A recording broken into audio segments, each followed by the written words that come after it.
அக்கா பேச்சை அப்படியே கேட்டு சொல்கிற மாதிரியே கரெக்டாக செஞ்சுருக்காராமா அட்லி, ஆளையும் மாற்றிருக்காருன்ற மாதிரி சொல்லியிருக்காங்க. அதாவது தனக்கு ஒரு கண்ணு போனாலும் பரவாயில்ல, என் எதிரிக்கு 2 கண்ணும் போகணும்னு சில பேர் நினைப்பாங்க. அந்த வகையை சேர்ந்தவங்க தான் நடிகை நயன்தாரா.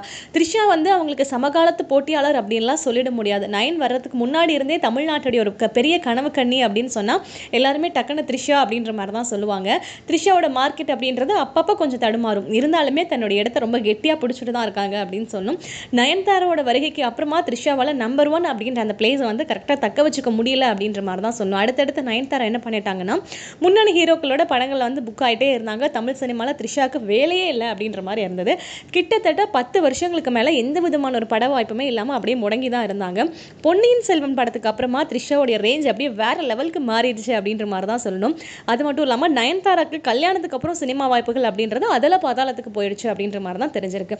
அண்ட் இப்போ ஜவான் படத்துடைய சக்ஸஸ்க்கு அப்புறமா சொல்லிக்கக்கூடிய அளவுக்கு பெருசாக பட வாய்ப்புகள் எதுவுமே நயன்தாராக்கு இல்லை. அப்படியே இந்த பக்கம் பார்த்தோம் அப்படின்னா த்ரிஷா இல்லை அப்படின்றதுனால முன்னணி ஹீரோக்கள் நிறைய படங்களே இல்லை அப்படின்ற மாதிரியும் ஓரளவுக்கு டாக் இருக்கு. த்ரிஷாவுக்கு இப்போ நயன்தாரா ஒரு ஆப்பு வச்சிருக்காங்களாம். என்னன்னா, புஷ்பா 2 படத்துக்கு அடுத்ததா அல்லு அர்ஜுன் நடிக்க இருக்கக்கூடிய படத்தில் த்ரிஷா வந்து ஹீரோன்னு நடிக்க போறாங்க அப்படின்ற மாதிரி சில செய்திகள் வெளியாயிருக்கு. அண்ட் இந்த படத்தை டைரக்ட் பண்றது யாரு அப்படின்னு கேட்டால் அட்லி தானாமா. நயன்தாராக்கும் அட்லிக்கும் நடுவில் அக்கா தம்பி பாசம் அப்படின்றது ராஜாராணி படத்துல இருந்தே வந்து கண்டினியூ ஆகிட்டு இருக்குங்களா.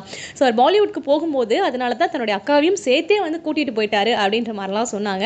அடுத்ததான் வந்து ஒரு படம் பண்ண போறாரு அட்லி. அதில் வந்து த்ரிஷாவை தான் ஹீரோயின் நடிக்க வைக்கலாம் அப்படின்னு இருக்கக்கூடிய அந்த நிலையில நயன்தாரா அவர்கள் என்ன சொல்லியிருக்காங்க அப்படின்னா, த்ரிஷா இந்த படத்தில் நடிக்க வைக்க கூடாது, த்ரிஷா இந்த படத்தில் ஹீரோனை நடிக்கிறதுக்கு வாய்ப்பே கிடையாது, நான் நடிக்கலனாலும் பரவாயில்ல, த்ரிஷா அந்த படத்தில் நடிக்கக்கூடாது அப்படின்றதுல ரொம்ப வந்து உறுதியாக இருக்காங்களா. ஓகே, அவங்களுக்கு பதிலாக வேற யாரை ரெக்கமெண்ட் பண்ணியிருக்காங்க அப்படின்னா, இப்போ ரீசெண்டாக வந்து ரொம்ப க்ளோஸ் ஃப்ரெண்டாக இருக்கக்கூடிய சமந்தாக்கு அந்த வாய்ப்பை வந்து கொடுக்கணும் அப்படின்ற மாதிரி சொல்லியிருக்காங்க. மேபி சமந்தா இல்லை அப்படின்னா ஆலியா பட் தான் இந்த படத்தில் நடிக்கிறதுக்கு மிகப்பெரிய ஒரு வாய்ப்புகள் இருக்குது அப்படின்ற மாதிரி சொல்லியிருக்காங்க. என்ன நயன்தாரா, இதெல்லாம் நீங்கள் பண்ணுறதெல்லாம் நியாயமா?